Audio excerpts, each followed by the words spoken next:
சென்னையில் ஆபரண தங்கத்தின் விலை சவரனுக்கு ரூபாய் 80 உயர்ந்து 81,840 ரூபாய்க்கு விற்பனை செய்யப்படுகிறது.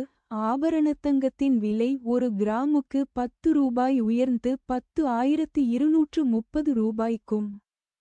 சில்லறை வர்த்தகத்தில் வெள்ளி கிராமுக்கு 2 ரூபாய் உயர்ந்து 143 ரூபாய்க்கும் விற்பனையாகிறது.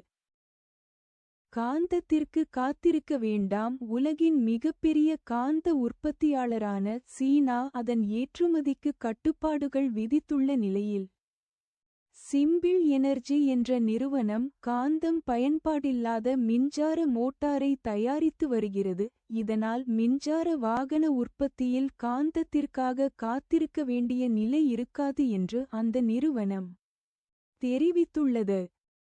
கூடுதல் செலவுக்கு ரெடியா இருங்க.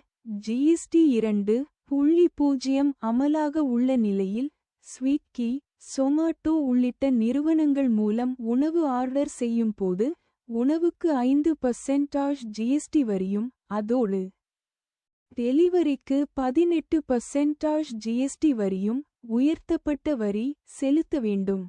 இதுபோக அந்தந்த நிறுவனங்கள் வசூலிக்கும் பிளாட்ஃபார்ம் கட்டணமும் உண்டு.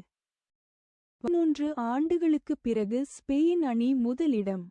ஃபிஃபா சர்வதேச கால்பந்து அணிகள் தரவரிசையில் 11 ஆண்டுகளுக்குப் பிறகு ஸ்பெயின் அணி முதலிடம். இத்தரவரிசையில் பிரான்ஸ் 2வது இடத்தில் உள்ளது. நம்பர் 1 அணியாக வலம் வந்த நடப்பு சாம்பியன் அர்ஜென்டினா 3வது இடத்துக்கு சரிந்தது.